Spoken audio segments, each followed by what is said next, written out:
Hiya, just thought I'd do another quick video. Just home from doing a demonstration up in Perrystown in Crumlin, Dublin 12. Um, on my way home, I was just thinking about the next video, and I just thought I'll discuss briefly the different types of mediumship that does be in use. Um, Most people will be very much aware of the demonstrating medium, or the medium doing the one-to-one readings, bringing evidence of loved ones coming forward from spirit. But that's only one type of medium that's there. Um, you've those that can healing aspect, then too there's spiritual healing. Now, many people may not going to call themselves mediums. They do Reiki or Sekim or other aspects along that line. It's all spiritual healing, and that whatever name you want to put on it, and that it comes from the same source, and that works on many levels, mentally, emotionally, spiritually. It works all on those levels.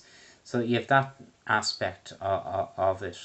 There are some rare cases that it can work on a physical level as well, but that's through experimentation and with a dedicated medium exploring that one aspect of healing as well.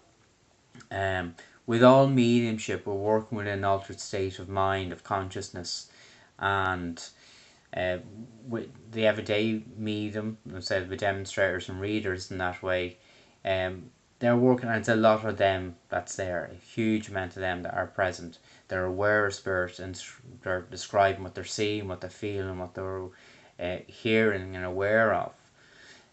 But sometimes you get mediums that are working in slightly different aspect of the altered state. That initial aspect is in an active way, but there's also a passive side to it, and that's where the healing side comes in. But it's also the trance mediumship as well. It's still part of mental mediumship, but it's in the passive perspective of it, where the medium's mind becomes a little bit more subdued. A lot of them can still be present as well.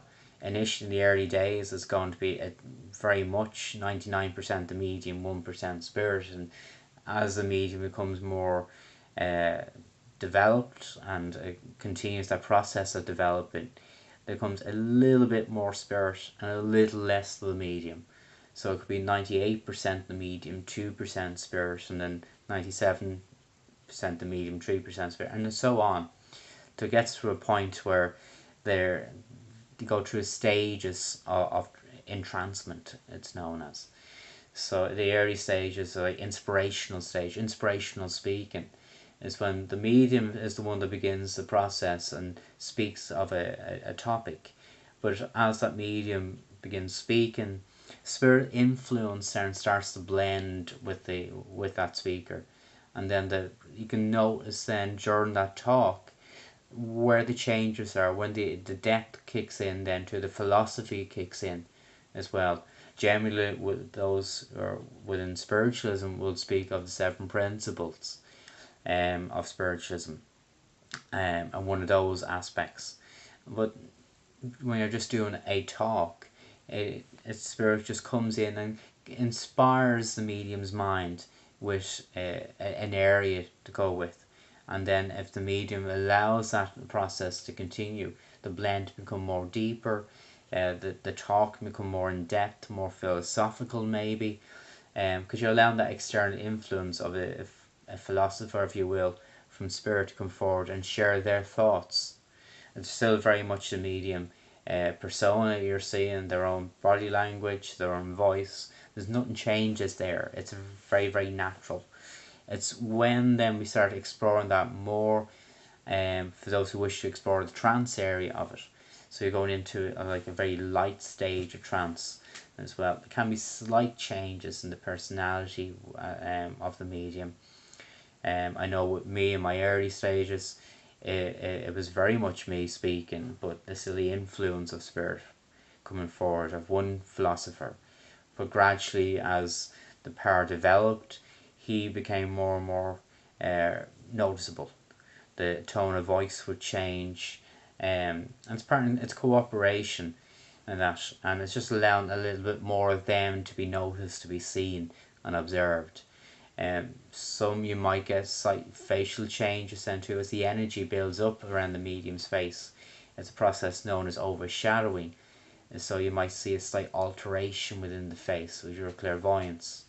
Only when that becomes stronger that you actually end up getting an aspect known as transfiguration, where the facial features will change.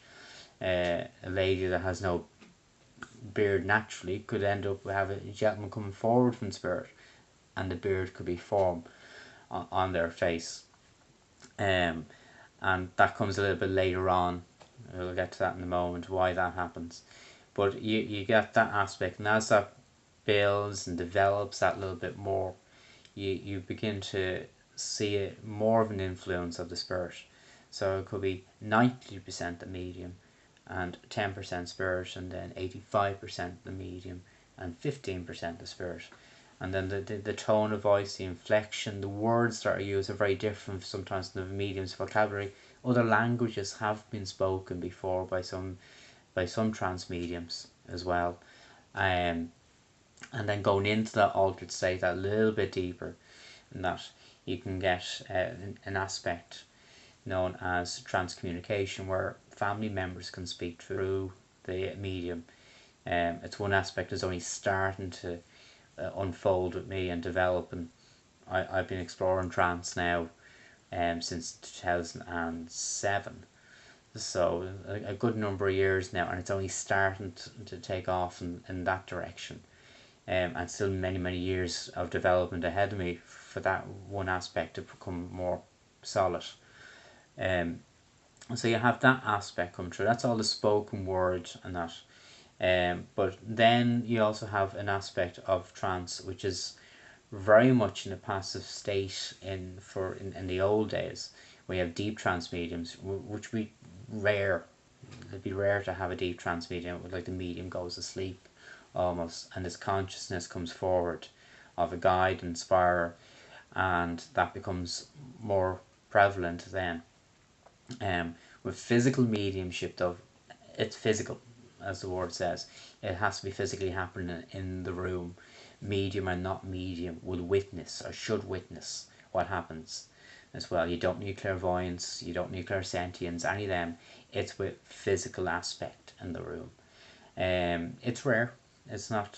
It takes a lot of energy for the phenomenon to happen. And I would have been skeptic about this. I would have understood it a little bit, but actually, until I went and explored it, and actually seen it firsthand happen, and got my proof. Everyone's proof is going to be different, but I had the opportunity with one medium, in his seance group, to shake hands with his guide. The energy formed called ectoplasm, and it's like it's a clear energy. It's an energy not just of the medium, from the medium's body and the sitters that are in the room. It also comes from spirit as well, and it's clear. But spirit chemists were told, inject something into it, change the structure of it that allows it to be seen, and often like milky white. And I believe that, but I wanted to prove it and I wanted to see it as well. And when I sat with one particular medium, I was invited forward to sit in front of him, directly in front of him. Yes, it was in darkness, but red light was used, and red light was pretty strong right in front, between me and the medium.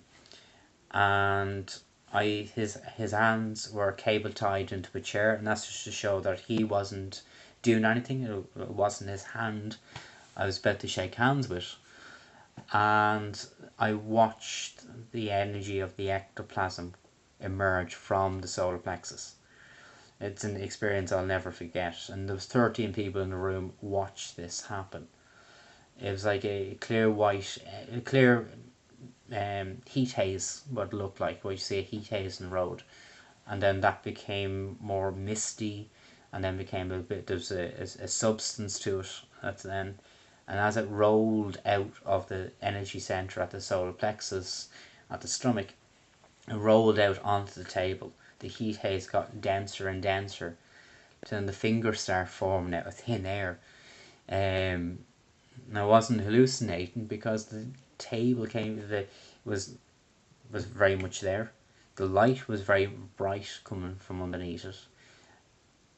The fingers rolled across the table, and as they came across the table, then the hands, the knuckles started to form, almost down to the fist. Came across the table and picked my hand up, shook hands with me, put my hand back down on the table. I lifted up about a good foot off the table and put my hand back down the table, tapped me on the back of the hand, and then dematerialized back into the solar plexus of the medium. Now that is something that you need to witness for yourself to see, if the opportunity ever comes up. But that's a physical medium, and the creme, I say the words creme de creme, the ultimate aspect of that is a loved one. So my grandmother standing there back in solid form. It could only be for a minute, and that, but it's a possibility that could happen. And she stands within it cloaks her energy field, her soul self, her etheric self in this energy, and she becomes solid for a moment. Now it's not heard of, it's not demonstrated as much as it used to be.